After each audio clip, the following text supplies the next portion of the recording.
जय हिंद दोस्तों, मेरा नाम है पार्थ तिवारी और मैं भी आप लोगों की तरह इलाहाबाद यूनिवर्सिटी के मेन कैंपस का एक रेगुलर छात्र हूं। और आज जैसा कि आप जानते हैं कि कोविड-19 के कारण फर्स्ट ईयर की क्लासेस नहीं चली, तो इस वक्त मैं सेकेंड ईयर में हूं, बीए सेकेंड ईयर में। और मेरा सब्जेक्ट है एंशिएंट हिस्ट्री, पॉलिटिकल साइंस और इंग्लिश लैंग्वेज। तो मैं आप लोगों को आज नोट्स प्रोवाइड कराना चाहता हूं। अगर आपने क्लासेस नहीं की हैं और आप नोट्स नहीं लिख पाए हैं, या आप प्राइवेट कैंडिडेट हैं और कहीं जॉब करते हैं, तो अगर आप क्लासेस नहीं ले पा रहे हैं तो ये नोट्स आपके लिए बहुत काम आएंगी। तो मैं पॉलिटिकल साइंस के तुलनात्मक राजनीति के प्रकृति के बारे में आज नोट्स लिखवाने वाला हूँ। आज हम तुलनात्मक राजनीति की प्रकृति के नोट्स को लिखेंगे। तो मैं लगातार बोलते जाऊंगा। आप लोगों को अगर तेज़ या धीमा लगे तो आप इसको स्पीड के अनुसार से कम या तेज़ कर लें। और मैं प्रोफेशनल यूट्यूबर नहीं हूँ, इसलिए अगर कोई अगल बगल से शोर शराबा हो तो उसके लिए क्षमा करें और एडजस्ट करने की कृपा करें। तो तुलनात्मक राजनीतिक प्रकृति शुरू करते हैं। इसको अंग्रेजी में कहा जाता है the nature of comparative politics. अब आप इसके नीचे लिखना शुरू करिए कि इसके मध्य, यानी कि तुलनात्मक राजनीति की प्रकृति के मध्य विद्वानों के मध्य मतय नहीं है। सुविधा की दृष्टि से तुलनात्मक राजनीति की प्रकृति के विषय में दो मान्यताएं प्रचलित हैं, जिनमें से पहला है तुलनात्मक राजनीति लंबात्मक तुलना है। Comparative politics is a vertical comparative study. और दूसरा है तुलनात्मक राजनीति अम्बरांतीय तुलना है। Comparative politics is a horizontal comparative study. इन्हीं दो मान्यताओं के आधार पर तुलनात्मक राजनीति की प्रकृति को समझा जा सकता है।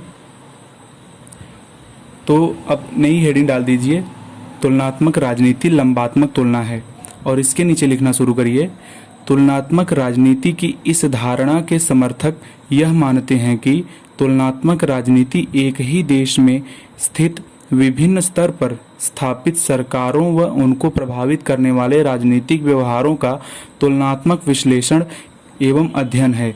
इसके समर्थक विचारक कई स्तर पर सरकारों की परिकल्पना करते हैं, किंतु इन्हें विशेषकर दो स्तरों पर समझा जा सकता है। पहला सर्वव्यापक या राष्ट्रीय सरकार, दूसरा आंशिक स्थानीय या व्यक्तिगत सरकार। इसके समर्थक विद्वानों का मानना है कि एक ही देश में विभिन्न स्तरों पर स्थित सरकारों की तुलना संभव है। वे यह मानते हैं कि भले ही एक देश में एक राष्ट्रीय सरकार होती है, लेकिन अनेक स्थानीय सरकारें भी होती हैं, और इसलिए उनसे संबंधित राजनीतिक प्रक्रियाओं एवं संस्थाओं की तुलना के पश्चात निष्कर्ष प्राप्त किया जा सकता है।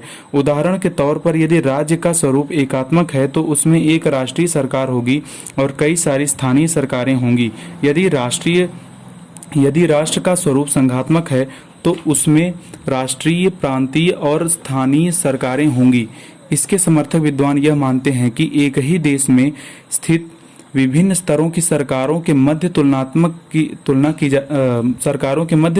जाती है, और तुलनात्मक राजनीति के अंतर्गत इस प्रकार की तुलना का कोई महत्व नहीं है।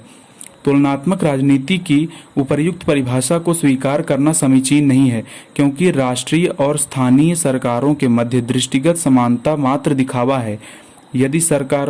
यदि इनके मध्य समानताओं का अवलोकन ठीक ढंग से किया जाए तो समानता के बजाय असमानता के तत्व दिखाई देंगे। विभिन्न स्तरों पर सरकारों के मध्य जो सतही समानताएं दिखाई देती हैं, उनके गहन विश्लेषण के पश्चात ही असमानताओं को समझा जा सकता है, और इसके पश्चात यह निष्कर्ष निकाला जा सकता है कि तुलनात्मक राजनीति एक ही देश के सरकारों के मध्य लंबात्मक तुलना नहीं है। तुलनात्मक राजनीति के लंबात्मक तुलना के अंतर्गत राष्ट्रीय एवं स्थानीय सरकारों के मध्य व्याप्त समानताओं और असमानताओं को अधोलिखित रूप से कुछ महत्वपूर्ण बिंदुओं द्वारा समझा जा सकता है, जिसमें से पहला बिंदु है। इस बिंदु को हेडिंग न डालकर पहली लाइन इसको ब्लैक पेन से लिख लीजिएगा। तो शुरू करते हैं पहले बिंदु को। राष्ट्रीय सरकारों और स्थानीय सरकारों के पास आर्थिक साधन उपलब्ध होते हैं। सामान्य रूप से देखने पर इनमें समानता दिखाई देती है, किंतु इस प्रकार की समानता तुलना के लिए उपयोगी नहीं हो सकती।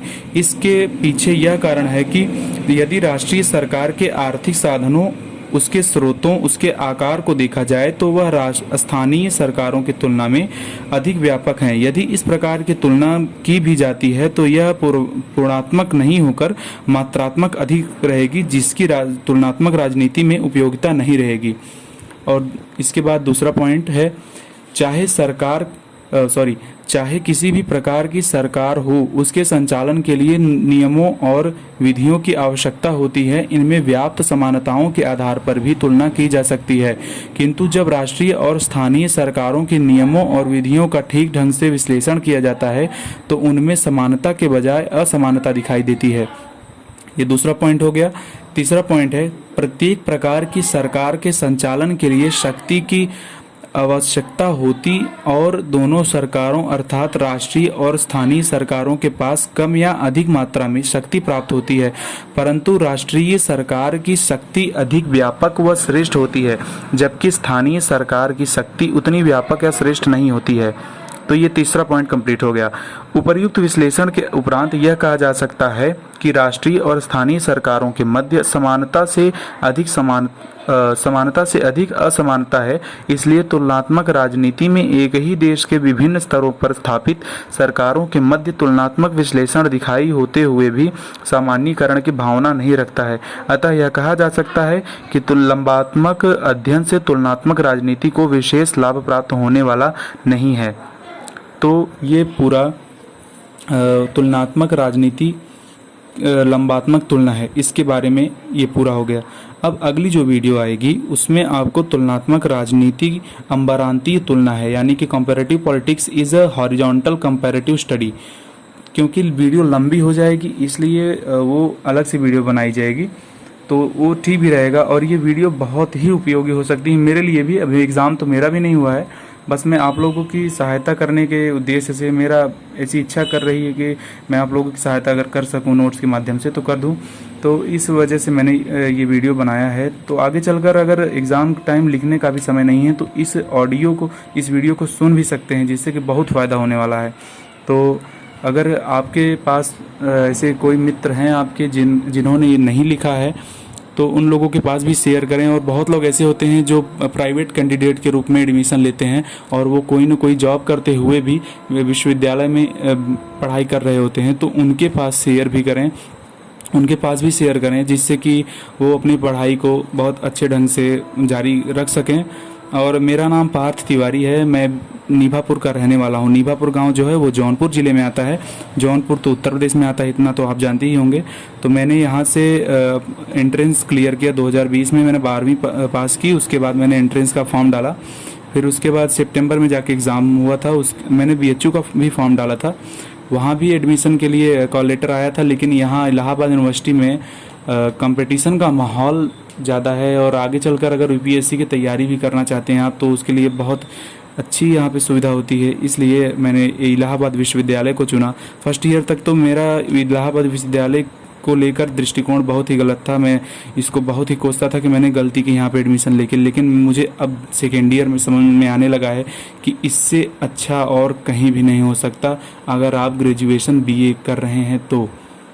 क्योंकि इलाहाबाद विश्वविद्यालय की विशेषताएं जो हैं वो अपने आप में अनोखी हैं, उसको बहुत थोड़े में नहीं बताया जा सकता है। इसलिए अगर आप मुझसे जुड़ना चाहते हैं तो सोशल मीडिया पर पार्थ तिवारी सर्च करिएगा। फेसबुक पर भी पार्थ तिवारी के नाम से हूँ मैं, और इंस्टाग्राम पर भी हूँ पार्थ तिवारी के नाम से, और यूट्यूब पर तो आप देख ही रहे हैं। और मेरे भी और कई सारे यूट्यूब चैनल्स हैं, तो अगर अगली वीडियो आएगी तो उसमें मैं बता दूंगा। फिलहाल आज के लिए ही बस इतना ही, मिलेंगे अगली वीडियो में। और इस वीडियो को ज़्यादा से ज़्यादा शेयर करें और लाइक कर दीजिएगा। अगर आपको कोई और क्वेरी हो तो उसको आप कमेंट में पूछ सकते हैं। और वीडियो देखने के लिए बहुत बहुत धन्यवाद। जय हिंद। और चैनल को सब्सक्राइब करना बिल्कुल ना भूलें।